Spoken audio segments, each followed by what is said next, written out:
Summer holidays வந்தாச்சு, நம்ம GT ஹாலிடேஸும் வந்தாச்சு. GT holidays, South India's #1 travel brand. Aachi badam drink. ஆச்சி பாதாம் ட்ரிங்க் ஒன்னு வாங்கினா ஒன்னு ஃப்ரீ.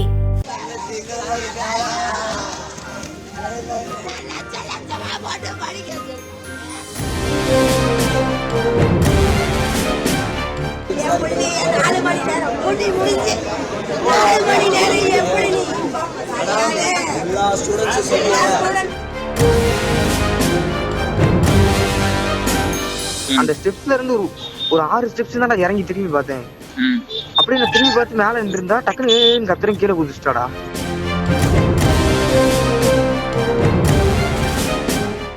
கோவை மாவட்டம் பீலமேடு பகுதியில் உள்ள பிரபல தனியார் மருத்துவமனையில் பாராமெடிக்கல் சயின்ஸ் கல்லூரி ஒன்று செயல்பட்டு வருகிறது.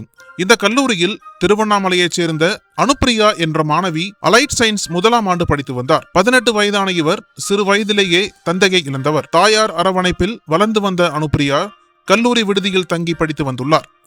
இதனிடையே கடந்த 15ஆம் தேதியன்று வகுப்பறையில் இருந்து 1500 ரூபாய் பணம் காணாமல் போனதாக கூறப்படுகிறது. அந்த பணத்தை மாணவி அனுப்பிரியா தான் எடுத்தார் என குற்றம் சாட்டிய கல்லூரி நிர்வாகம் மாணவியை தனி அறைக்கு அழைத்து சென்று நீண்ட நேரமாக விசாரணை நடத்தியுள்ளனர். இதனால் மனமுடைந்த மாணவி அனுப்பிரியா 4வது மாடியிலிருந்து கீழே குதித்து தற்கொலை செய்து கொண்டார். இச்சம்பவம் பெரும் பரபரப்பை ஏற்படுத்திய நிலையில் தங்கள் மகளின் மரணத்திற்கு கல்லூரி நிர்வாகமே காரணம் என பெற்றோர்கள் குற்றம் சாட்டினர். அனுப்பிரியாவின் மரணத்திற்கு நீதி கேட்டு கல்லூரி மாணவர்கள் அனைவரும் கடுமையான போராட்டங்களை முன்னெடுத்தனர். ஆனால் கல்லூரி நிர்வாகம் சார்பில் தங்கள் மீது எந்த தவறும் இல்லை என தொடர்ந்து கூறி வந்தனர். இந்த சூழலில் மாணவி அனுப்பிரியாவிடம் விசாரணை நடத்திய போது அவருடன் படிக்கும் மாணவர் ஒருவர் உடனிருந்திருக்கிறார். அவர் அனுப்பிரியா குறித்தும் கல்லூரி நிர்வாகத்தின் கொடூர செயல் குறித்தும் சக மாணவர் ஒருவருடன் பேசும் ஆடியோ தற்போது வெளியாகியுள்ளது. மாணவி தற்கொலை செய்து கொள்வதற்கு முன் கடைசி நிமிடங்களில் அவரது மனநிலை என்னவாக இருந்தது, மாணவி பகிர்ந்து கொண்டது என்ன என்பது குறித்து உடனிருந்த மாணவர் சக மாணவனிடம் செல்போனில் உரையாடியுள்ளார். அப்ப ஒரு ஸ்டாஃப் பார்த்து சொல்லி கொடுத்துட்டாங்க உள்ள மேல. அதையும் அவர் சொல்லி காமிச்சாரு. அப்ப அவளே ஒத்துக்கிட்டாங்க, நான் சும்மா விளையாட்டுக்கு தான் பேசினேன் அப்படின்னு.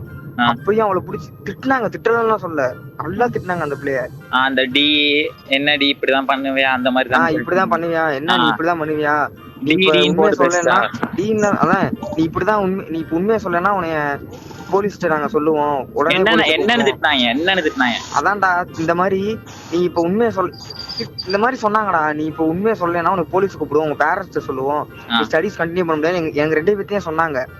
ஆனா நான் பஸ் இருக்க கிடையாது, எனக்கு தெரியாது. அதனால நான் அதுல கரெக்டா இருந்தேன் மேம், நான் எடுத்திருந்தா என்ன வேணா பண்ணிக்கங்க அப்படின்னு நான் சொன்னேன்.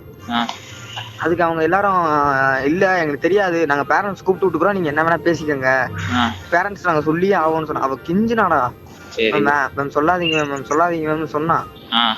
அதுக்கு அவ ஏதோ மேம் கிட்ட மேம் நீங்க சொல்றதா இருந்தா கேமரா பாத்துட்டு கூட சொல்லுங்க மேம், நான் எடுத்தேன்னு சொல்லி நீங்க கேமரால பாருங்க, வாங்க பாக்கலாம் வாங்க அப்படின்னு சொன்னதுக்கு நீ என்னவே ஆர்கியூ பண்றியா அப்படின்னு சொல்லி மணிமணி மேம் ரொம்ப திட்டாங்க அவளை.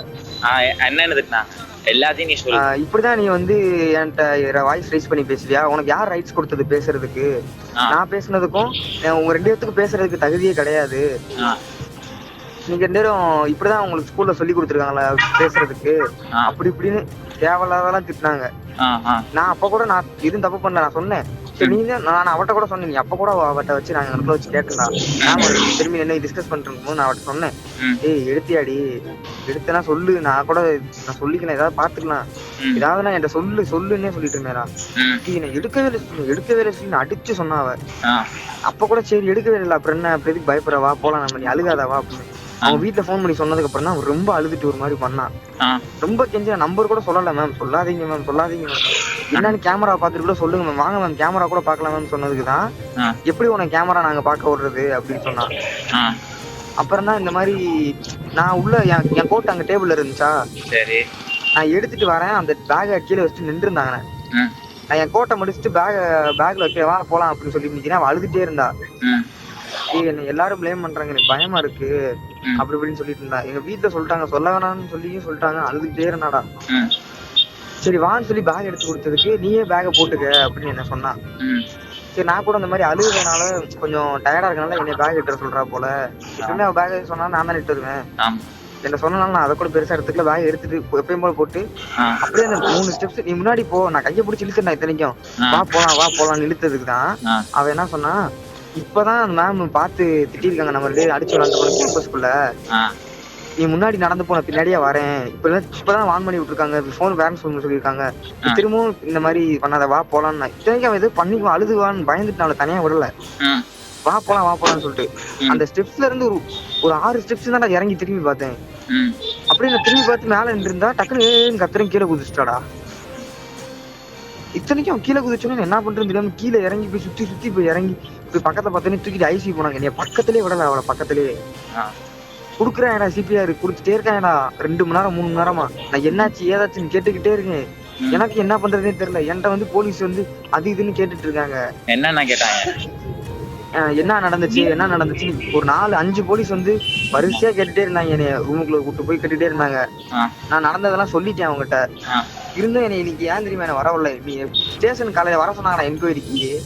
வந்துட்டு நான் அந்த பிள்ளைய பாடியை பாக்கலாம்னு சொல்லி நான் அதுக்குதான் கிளம்பி வந்ததே. காலையில என்கொயரி முடிச்சுட்டு நான் பாடியை பாத்துட்டு வரலாம், எப்படியாவது நான் போய் பார்க்கணும் அப்படின்னு தான் இருந்தேன். ஸ்டேஷன்ல வந்ததுக்கு அப்புறம் அங்க எல்லா ஸ்டூடெண்ட்ஸும் கலவரம் பண்ணிட்டு இருக்காங்க, நீங்க வெளியே போக முடியாது அப்படின்னு சொல்லி உள்ளே உட்கார வச்சிட்டாங்க.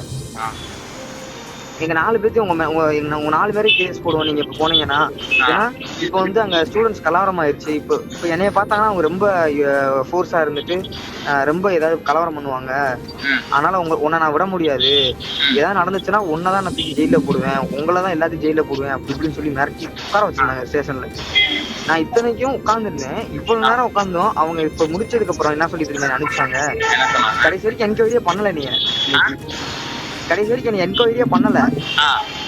என்ன சொன்னாங்கன்னா நாளைக்கு வா அப்படின்னு சொன்னாங்க. நான் அப்ப கூட சொன்னேன், சார் நாளைக்கு என்கொயரி வரேன், நான் இன்னைக்கு போய் பாடியாவது பாத்துட்டு வந்துடுறேன் சார், நான் அவளை பாத்துட்டே வந்துடுறேன் சார்ன்னு சொன்னதுக்கு, நீ போனாலும் காட்ட மாட்டாங்கடா தம்பி, நீ நாளைக்கு போய் எப்படி நீ என்கொயரி முடிச்சு சைன் போட்டதுக்கு அப்புறம் தான் அவன் பாடியை வீட்டுக்கு கொடுத்து விடுவோம் அப்படின்னு சொல்லி அனுப்புனாங்க எனக்கு. நான் அந்த நம்பிக்கையில தான் இப்ப வந்தேன். இப்ப என்ன சொல்றாங்கன்னா ஏற்கனவே கொடுத்து அனுப்பியாச்சு அப்படிங்கிறாங்க. நான் இப்ப அந்த நம்பிக்கையில நான் போயிட்டு இருக்கும்போது கஸ்தூரிக்கு சொல்றேன் கொடுத்து அனுப்பிட்டேன்னு சொல்றாங்க. என்னை விடவே இல்லடா அவங்க. எனக்கு எதுக்கு என்னை என்ன பண்றதுன்னு சொல்ல விடலடா என்னைய. இப்ப நீ கரெக்டா ஸ்ட்ராங்கா இருக்கேல்ல? டேய் நான் கரெக்டா தான் சொல்லிட்டு இருக்கேன். எவன் கேட்டாலும் நீ இதே சொல்லு மாம்சு. டேய் நான் அதான் சொல்லு. டேய் நான் பிள்ளைக்கே மாத்தி பேசுவேன். நீ சொல்லு, நான் எவ்வளவு இது சொல்றேன். தற்போது வெளியான இந்த ஆடியோவை வைத்து கல்லூரி நிர்வாகம் மீது நடவடிக்கை எடுக்க வேண்டுமென கோரிக்கை எழுந்துள்ளது. அனல் பறக்கும் செய்திகளை அப்டேட் செய்து கொள்ள நக்கீரன் களத்தை இப்பவே சப்ஸ்கிரைப் பண்ணுங்க.